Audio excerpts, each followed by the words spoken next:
everybody, it's Allie, and here is my Y&R chat vlog for Sunday, February 28th, my 30th birthday. I can't even believe it. I'm 30 years old.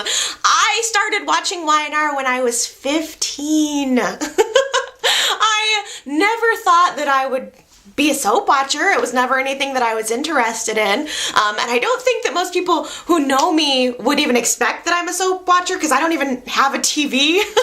But here I am, nearly 15 years later, and I haven't missed a day. I love Y&R as much today at 30 as I did when I was 15. Now, I have a terrible memory for past storylines, but I've been watching this entire time. And in so many respects, it's like Y&R raised me, you know, it taught me, and it definitely contributed to my personality. So, here is to my first 15 years with Y&R, and I am looking forward to the next 15, and thank you guys so much for joining me. So let's keep with the tradition of opening up my vlog talking about my arch nemesis, Adam. You know, I just keep asking myself, how can someone be so despicable? This week, Adam had 5 people ganging up on him at the ranch, confronting him about his lies, and he just lied to them straight-faced over and over and over. And then Victor confronted him about his treatment of Ashley last summer, and it was intense. I was actually a little bit scared of Victor during that scene, that confrontation between the two of them, and I thought it was interesting that Victor gave Adam an opportunity to come clean, to be honest about all of the things that he's done. And what does Adam do?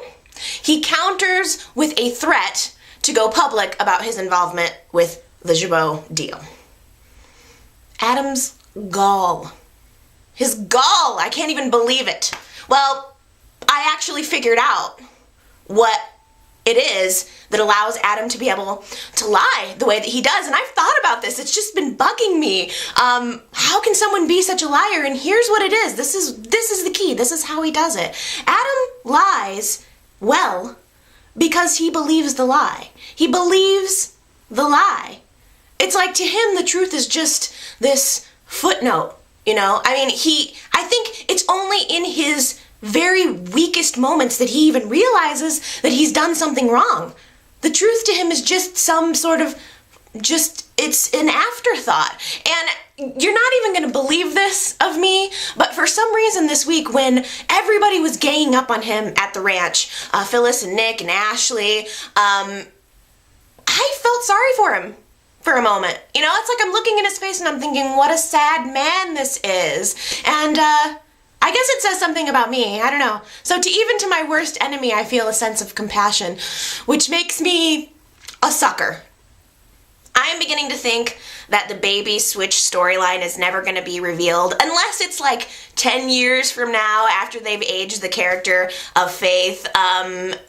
Even though Nick and Phyllis discovered Sky's journal this week, and this may help expose that Adam is a liar, I'm betting that Phyllis is going to discover the information on her own and keep it to herself. There's just no way that this information is going to be able to come out about the baby switch and we're still going to be able to keep Adam on the show, because that's the sort of thing like when you steal a woman's baby, it's time, and it's revealed, it's time to purchase your plane ticket and get the heck out of Dodge. And Adam actually did try to leave town this week, which I thought was very interesting. He went to Tucker and he tried to transfer to one of their subsidiaries in Europe to work for him. So, I don't know, it looks like the heat's getting to be a little bit too much for you, Adam.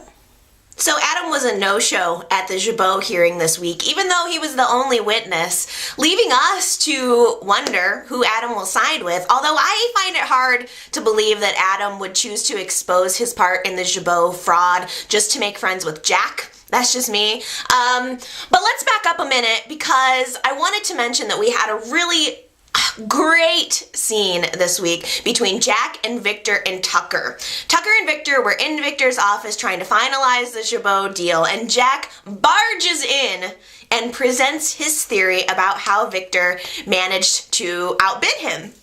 And Jack was in true form this week. He was at his best during this scene specifically. He looks right at Victor and he says, "Admit it, Victor. Your son, the snake, is also a mole." It was so good. I was with Jack in that moment and I felt so good for him. It was an excellently awkward scene between the three Genoa City powerhouses. It was great to see them all in a room together, and we are developing kind of a surprising friendship here between Victor and Tucker, which I think is very interesting. There was an interesting moment specifically where Victor asked Tucker if he had ever had a moment where he had to face his own mortality, and Tucker told this story about how he was trapped in an avalanche and he was the only one to survive. And Victor responded, "We're cut from the same wood." You know, which is true. That's what these two men have in common, is that they're both survivors. And it's almost as if, this is me, call me crazy, but it's almost as if Victor and Tucker could be brothers, you know? I mean, can't you almost just see it? Is that possible? Is it possible? Because I think what would be a really interesting twist, what would always have been a really interesting twist, is if Victor would have been Catherine's son. I mean, I don't know. Victor was an orphan. So what do we know about Victor's parents? I think there's a little gap in my knowledge there. So please leave me a comment and let me know your thoughts about that. I can't wait to hear it. Victoria and JT had another fight this week. I think they should just work it out. You know, I feel like you have a son and your marriage isn't even that bad. Just work it out, okay? Here's my suggestion. I think that Victoria and JT should stay together, but they should just have sex with other people sometimes. I think that's a perfectly reasonable solution, don't you? Because really, when Billy and Victoria finally give themselves over to this bubbling passion, which they will, I fully intend to be in the front row with popcorn.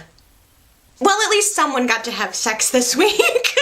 I loved seeing Nick and Phyllis together. It was so much fun.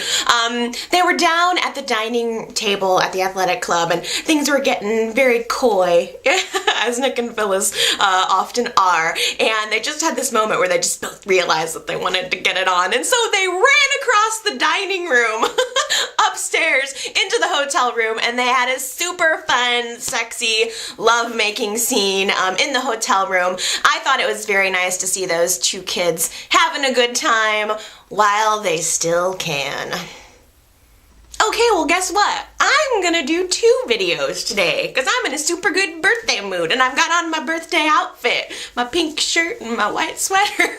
So I thought, you know what? I've only been doing 1 video for the last couple of weeks and I really want to give an in-depth analysis. So I'm gonna do another video to follow this. So definitely check back. It will be posted shortly. See you then.